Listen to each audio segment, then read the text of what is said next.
మాటని ఎక్కడో దూరానున్నా చుక్కలే విన్నా గాని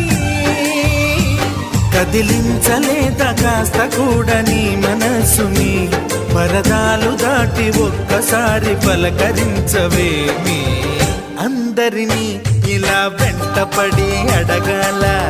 సరదాగా నువ్వే ఎదురైతే సరిపోదా నిద్రపోతున్న రాత్రి నడిగా గుడ్డికి చేరిన గువ్వల నడిగా